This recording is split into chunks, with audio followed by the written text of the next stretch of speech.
When I was young, I didn't really know what I was going to do when I got older. People kept asking me, but then eventually I thought that the idea of inventing things would be really cool. And the reason I thought that was because I read a quote from Arthur C. Clarke, which said that a sufficiently advanced technology is indistinguishable from magic, and that's really true. If you go back, say 300 years, the things that we take for granted today would be you'd be burned at the stake for. Being able to fly, being able to see over long distances, being able to communicate, and having access to all the world's information instantly from almost anywhere on the earth. This is stuff that really would be magic, or would be considered magic in times past. In fact, I think it actually goes beyond that, because there are many things that we take for granted today that weren't even imagined in times past. They weren't even in the realm of magic. So it actually goes beyond that. So I thought, well, if I can do some of those things, basically if I can advance technology, then that's like magic, and that would be really cool. And I also had sort of a slight existential crisis, because I was trying to figure out what does it all mean? Like, what's the purpose of things?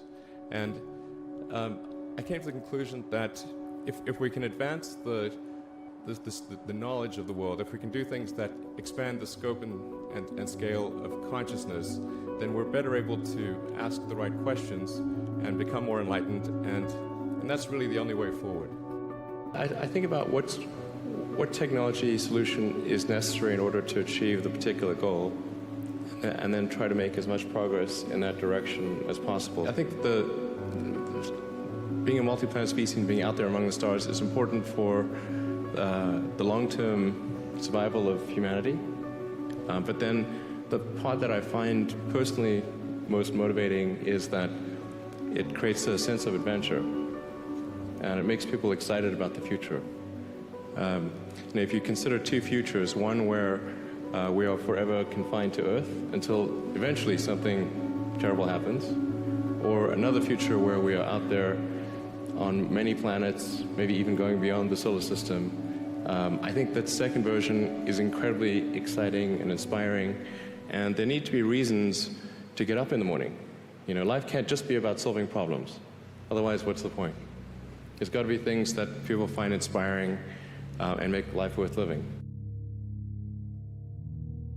When my brother and I were starting our first company, instead of getting an apartment, we just rented a small office, and we slept on the couch. And we showered at the YMCA, and we're so hot up we had one computer, so the website was up during the day, and I was coding at night, 7 days a week, all the time. And I sort of briefly had a girlfriend in that period, and in order to be with me, she had to sleep in the office. So work hard, like every waking hour. That's the thing I would say, particularly if you're starting a company. A natural human tendency is wishful thinking. So a challenge for entrepreneurs is to say, well, what's the difference between really believing in your ideals and sticking to them versus pursuing some unrealistic dream that doesn't actually have merit? And that is a really difficult thing to tell you. Can you tell the difference between those two things? Right. So you need to be sort of very rigorous in your self-analysis. I think certainly extremely tenacious, and then just work like hell. You just have to put in 80 to 100-hour weeks every week. All those things improve the odds of success. Or how do you think about making a decision when everyone tells you this is a crazy idea? Or where do you get the internal strength to do that? Well, first of all, I'd say I actually think I feel fear quite strongly. So it's not as though I just have the absence of fear. I feel it quite strongly. But there are just times when something is important enough, you believe in it enough, that you do it in spite of fear.